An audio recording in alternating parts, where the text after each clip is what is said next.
Okay, so today we're going to be talking about Joanna Moncrieff. She is one of the leading critics of psychiatry at the moment. She's actually interesting and unique in that she is a professor, so you could kind of think of her as being a critic from within the big tent of psychiatry. I mean, she's still pretty mainstream, but essentially all of the stuff that she writes is really in a very nice way saying that we've really messed up with psychiatry and we're not doing things right. The main idea that Joanna Moncrieff has really put out there, which I think is the most important part of her work, is the idea of the chemical cure being a myth. Is there any drug that cures depression? No. You may have heard about her from recently, actually. They released this big umbrella meta-analysis where they looked at all of the different ways people had been kind of saying that mental illness was due to chemical imbalances, and she analyzed all of that and essentially showed that there was no evidence that, low serotonin was causing problems with depression, and essentially it was all a big lie. And this kind of annoyed like a lot of people. But yeah, she's been saying this stuff for years, and here's the main thesis. So she was noticing, and I noticed this as well, that a lot of physicians were actually talking to patients about their mental illness being biological in nature, that there was some underlying chemical imbalance that the drugs were fixing.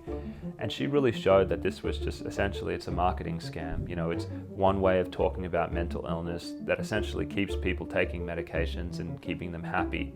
And so instead of just critiquing it there, she introduces a whole new model of how we should be thinking about psychiatric drugs. And it's so intuitive and it makes sense, and it's called the drug-centered model.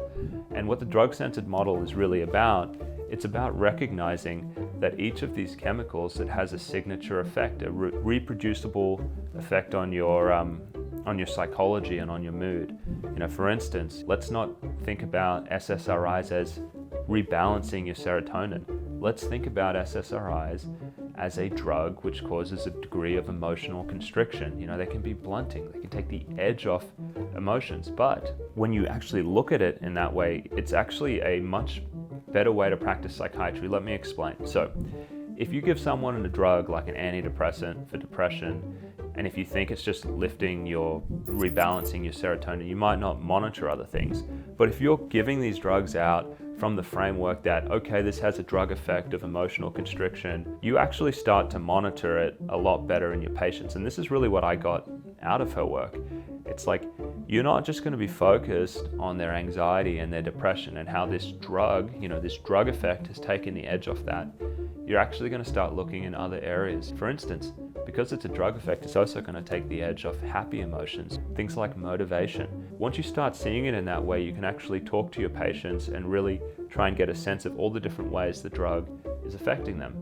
One of the most important ways, which is often overlooked with these medications, is, especially for the antidepressants, is how they affect relationships. Do you think that if you kind of turn down the volume on your kind of emotional range, that could have an effect on your relationship? It certainly can. Relationships are really delicate. You need to be super aware of what's happening with your partner, and you need to respond to them in an empathetic way. If you overshoot with the drug effect with an SSRI or an antidepressant, you can really mess things up, not to mention the sexual stuff, but more of that like interpersonal stuff. If you've turned the volume down to help someone cope with anxiety and depression, but now when their kid is coming up to them and it's like, hey mom, I'm having a hard problem at school. If you're having a degree of blunting, you may be less concerned about that, and you may be less aware of these kind of warnings coming in and these anxieties that you need to attend to.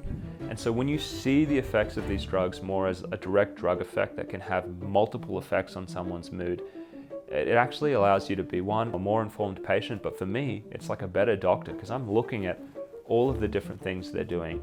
And so in her book, Myth of the Chemical Cure, she goes over all of the different drug classes, antidepressants, mood stabilizers, antipsychotics. She explains what she thinks the primary drug effect is and how they help in these conditions. And really, I think it's totally groundbreaking. I mean, other people have been talking about this, but no one has put more effort into these ideas than Joanna Moncrieff. And the fact that she's been able to do all of these things while remaining employed, because honestly, like a lot of the other critics have been kind of chased out of universities, it's really a testament to how good she is. She's also Mark Horowitz's mentor as well. They do a lot of stuff together in London, and he is emerging as one of the biggest leaders in the deprescribing space and the critical psychiatry space. So 2 really good books from Joanna that you should read. The first one is Myth of the Chemical Cure. I already talked about that. I think everyone should read this one. It's really well written. The other one is The Bitterest Pill. Now this one's about the story of the antipsychotic drugs. If you're taking these for schizophrenia, bipolar, or severe depression, you're going to find this one really, really interesting. So I hope you enjoyed that overview of Joanna Moncrieff. She's probably the second biggest influence on me as a psychiatrist behind David Healy, and so really, really strongly recommend that you check her out.